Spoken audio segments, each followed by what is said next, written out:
Bom, hoje eu recebo a querida Silvia Dota para falar sobre popularização das ciências antárticas e mediação na aprendizagem por meio de tecnologia. A Silvia é doutora em educação pela Faculdade de Educação da USP, mestre em educação pela Faculdade de Educação da Unicamp e bacharel em comunicação pela ECA, pela USP de São Paulo. Silvia, muito bem-vinda, muito legal falar contigo. Finalmente, seja muito bem-vinda à Maré Sonora. Marina, obrigada, viu, por me trazer aqui no seu espaço virtual.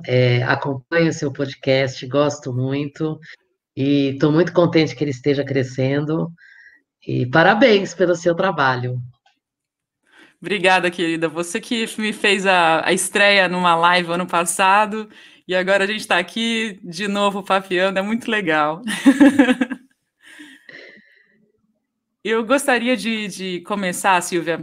Você tem uma trajetória muito legal nas ciências antárticas, na popularização das ciências antárticas, levando para o maior número de pessoas possível essa região extremamente apaixonante.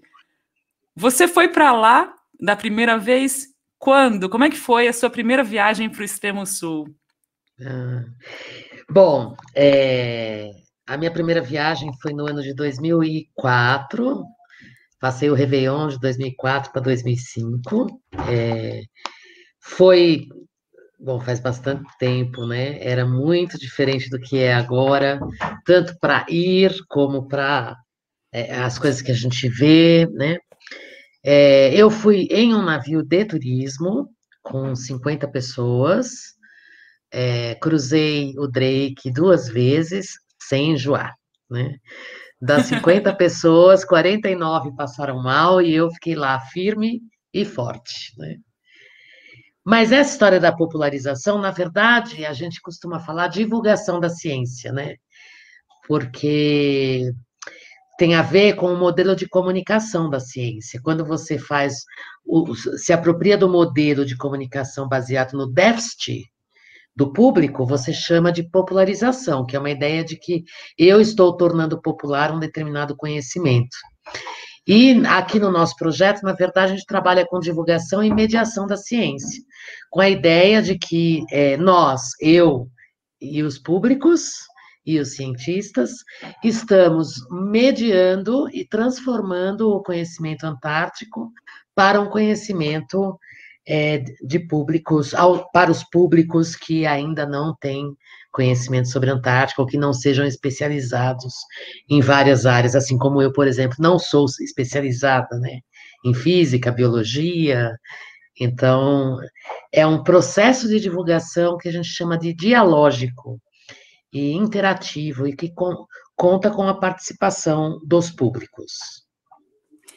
E como é que surgiu o seu interesse pela Antártica? Você sempre teve vontade de ir para lá, de trabalhar com aquela região gelada? Ou é algo que veio. Como é que foi essa inserção na sua vida?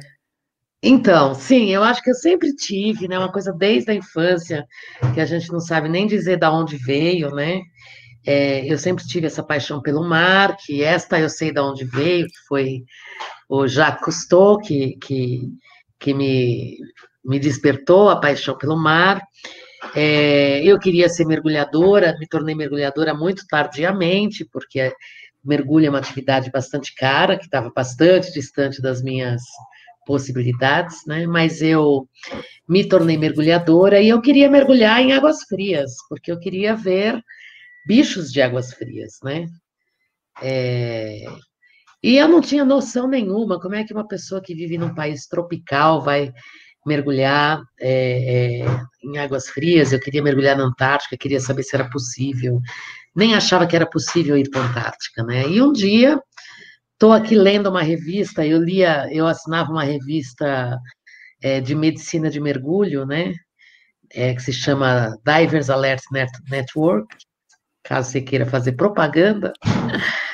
Mas eu assinava uma revista de mergulho, e aí eu estava lendo a revista, fechei, e na capa da revista tinha uma propaganda de uma viagem de fotografia sub para a Antártica. Nossa, eu acho que eu fiquei sem dormir durante alguns meses, porque eu queria fazer aquilo, só que era muito caro, né? Sim, bastante caro, tanto a viagem quanto os mergulhos, né? Não era possível atingir. Chegar naquilo, para mim, estava inalcançável. Então, eu fiz um planejamento lá longo, de 2 anos. Naquela época, a gente não tinha roupa especial para vender no Brasil, era tudo importado. Então, portanto, tudo muito caro, né? Porque o dólar é sempre o nosso problema, né?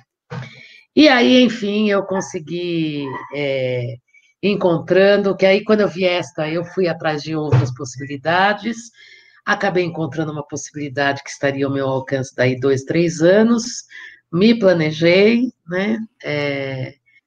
E acabei conseguindo ir, e, e aí fiquei 12 dias sem dormir, né? É, e também sem mergulhar, né? Porque para mergulhar em águas frias também era necessário ter uma credencial que eu não tenho, ainda não tenho até hoje, mas que também era muito cara, não valia a pena para mim naquele momento, por uma vez que eu ia fazer um investimento para algo que eu não iria praticar, né?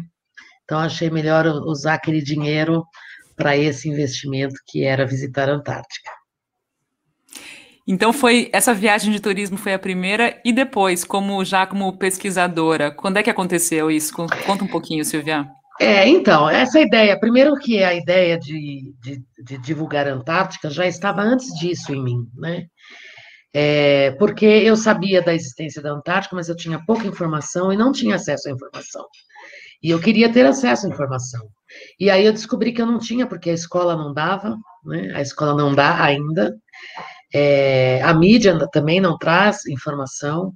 Então eu decidi que, bom, já que ninguém me trouxe a informação, eu iria trabalhar para que essa informação chegasse às pessoas, porque eu acho que é um direito de todos conhecer sobre a Antártica, né?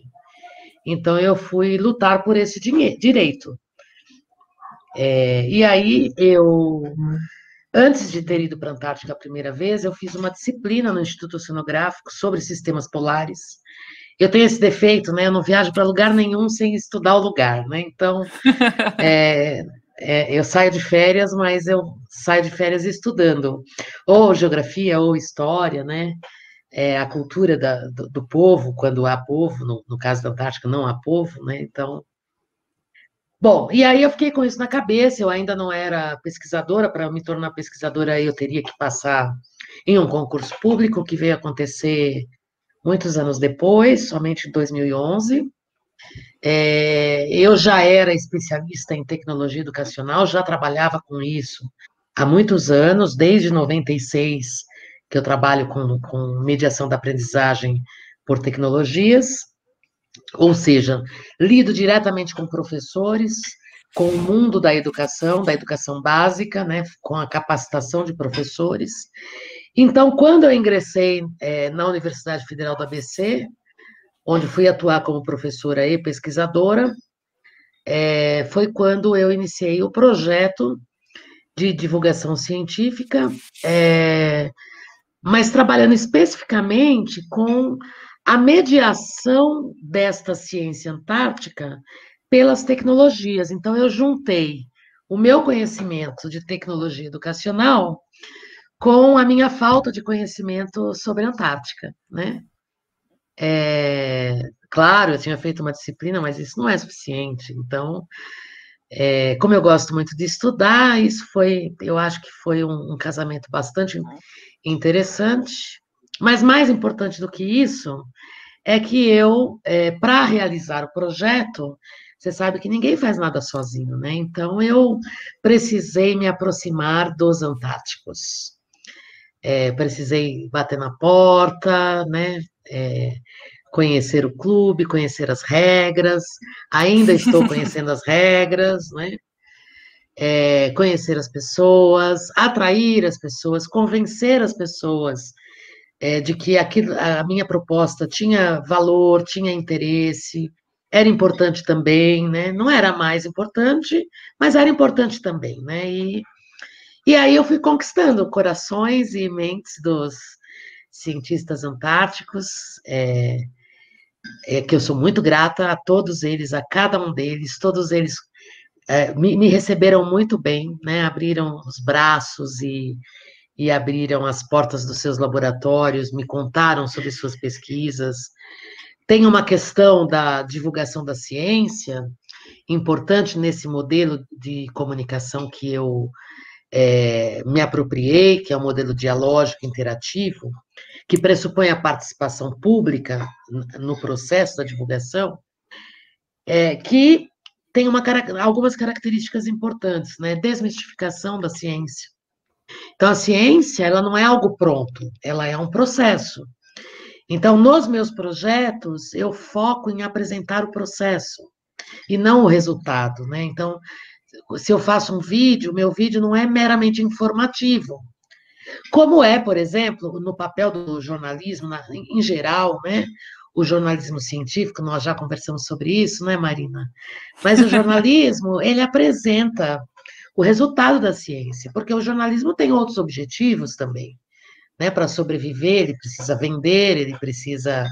Ele tem outro interesse do que o interesse que eu tenho no meu grupo de pesquisa, né? Então, eu não mostro um resultado simplesmente, eu mostro o processo. De modo que, ao conhecer o processo, as pessoas que estão participando deste processo de comunicação estão aprendendo o que é ser um cientista, né? Uhum. Como você, cidadão comum, pode ser um cientista. Então, não sei se eu respondi a sua. Falei um monte, mas acho que eu não respondi a sua pergunta. Respondeu, sim, respondeu. Você falou sobre como é que foi Na verdade, você pode complementar falando como é que foi a viagem em si, já como pesquisadora para a Antártica, só Ah, para tá. amarrar. Tá. Então, aí, né, eu tenho nos meus projetos de pesquisa, eu tive várias frentes de pesquisa, né? Porque quando você trabalha com tecnologia educacional, imagina que é um leque que cabe um monte de coisa dentro, né? E a gente tem alunos com vários interesses, então eu trabalho com várias coisas, né? Então, uma das coisas, por exemplo, uma das pesquisas, acho que a primeira pesquisa que eu desenvolvi na UFABC foi uma pesquisa sobre o uso da webconferência para educação à distância.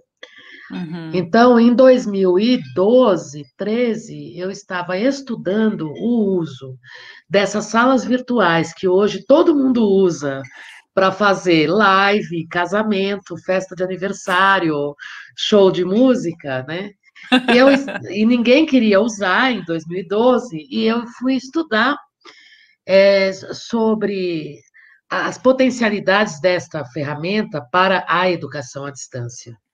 Porque eu entrei na Universidade Federal do ABC, inicialmente trabalhando com educação à distância, né? E dentre as descobertas, os achados, né? Depois, se alguém tiver interesse, o livro com os resultados está publicado também em e-book, então você pode tanto comprar o livro como pode fazer o download do e-book. Um dos achados era que estas ferramentas não são muito boas para a educação à distância, porque ela tira a parte principal da educação à distância, que é a flexibilidade do tempo e espaço. E quando a gente conversa assim ao vivo, como eu estou conversando com você aqui para gravar o seu podcast, a gente está ou no mesmo tempo ou no mesmo espaço, ou ambos, né? E isso não é legal para a educação à distância. Mas é muito legal para a divulgação das ciências antárticas. Tanto que a primeira live realizada da Antártica para o Brasil, nós fizemos no início de 2013. E aí eu tive a colaboração da Fran, que é do canal Gelo na Bagagem. Ela estava lá e nós estávamos experimentando como deveria ser uma live, né? Que tipo de transmissão a gente conseguiria fazer, se ia conseguir transmitir vídeo, imagem, slide, fotografias, né? Então, este é um exemplo de pesquisa que eu fiz. Depois, quando essa pesquisa se encerrou, publicamos o livro, eu passei a pesquisar, eu estava trabalhando com videoaulas, né? Com a produção de videoaulas. Eu tinha já criado um curso à distância Antártica ou Antártida, dirigido para professores. O curso está já na 8ª edição em 2021. É um curso gratuito, está lá na universidade e tal. E parte do material deste curso eram videoaulas. Só que nós tínhamos alguns pressupostos, né, para a criação dessas videoaulas. Não tinha essa ideia, né? Porque quando a gente fala em videoaula, as pessoas logo pensam aquela cabeça do professor flutuando na tela, né? Que é um horror, né? É um horror. Ou uma gravação de uma sala de aula com gente entrando e saindo e o professor escrevendo na lousa, com áudio péssimo, né? Não, não tem isso daí, realmente é inaceitável para o nosso propósito, né? Quando a gente está pensando em participação pública, quando a gente está pensando em diálogo, a gente tem que pensar no uso de recursos audiovisuais que já estão consolidados, né? Você que é da área de jornalismo sabe, né, que rádio e TV, a linguagem de rádio e TV está consolidada, né? Por que nós não usamos algo tão simples na educação, como, por exemplo, um chroma key, ou uma fusão de imagens, ou um BG out, um BG in, né? Quer dizer, aumenta volume, diminui volume, põe um zoom, né?